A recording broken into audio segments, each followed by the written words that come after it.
Good morning. So, Jael, since you just got here, I'm going to call you out a little bit. Okay. If you don't mind, I'm going to volunteer you to do something for me. Alright. So if you would, look at this slide and just keep it in the back of your mind. I'm not asking you to do anything else.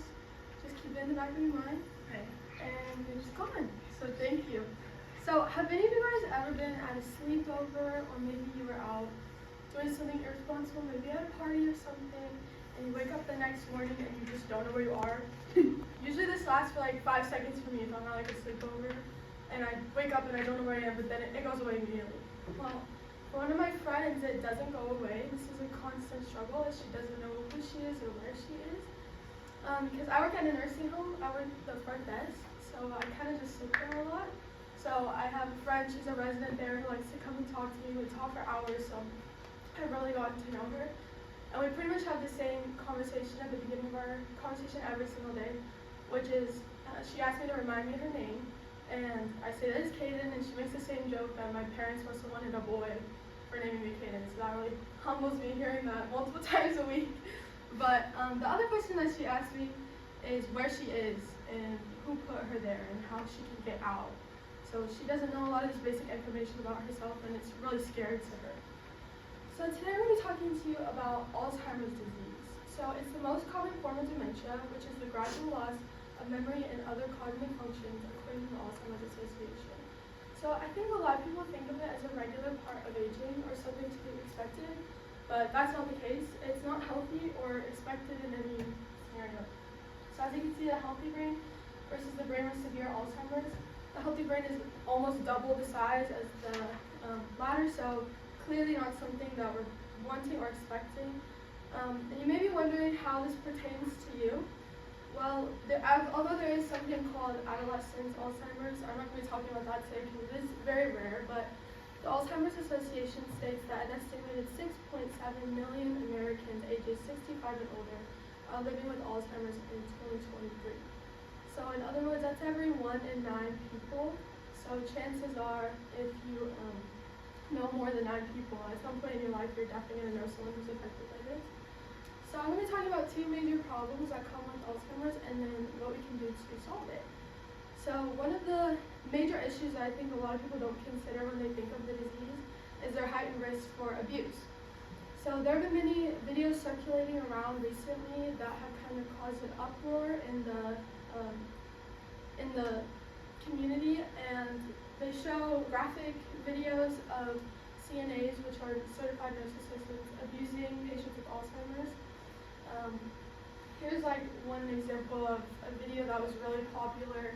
So they're quite graphic. This one in particular shows the CNA grabbing the resident by the hair, yanking her out of her wheelchair.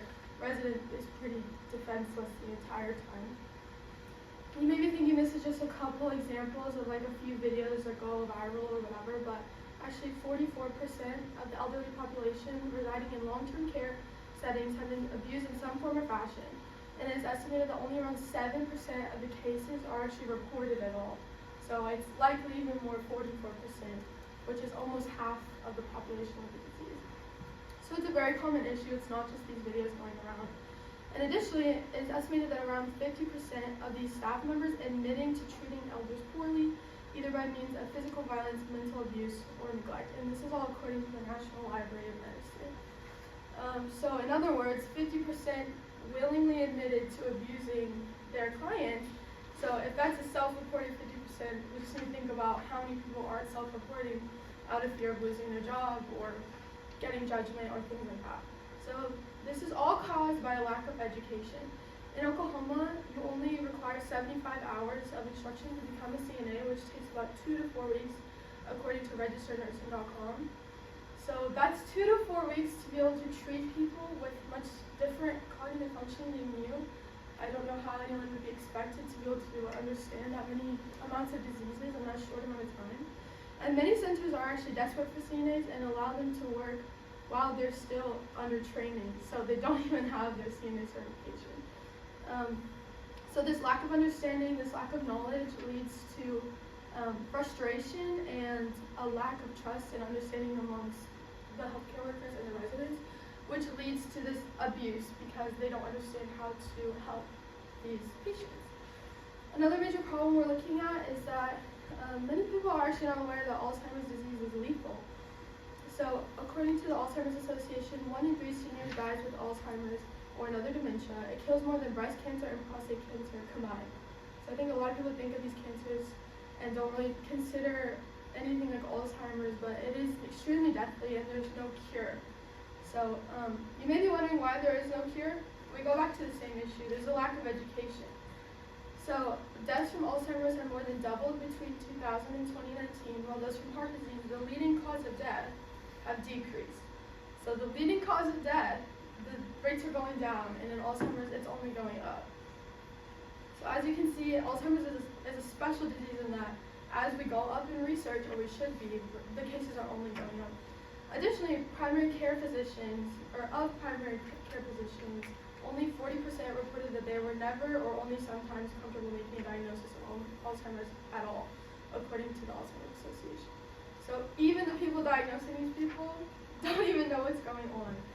So what do these two issues of abuse and lack of a cure have in common? They both require funding in order to make progress.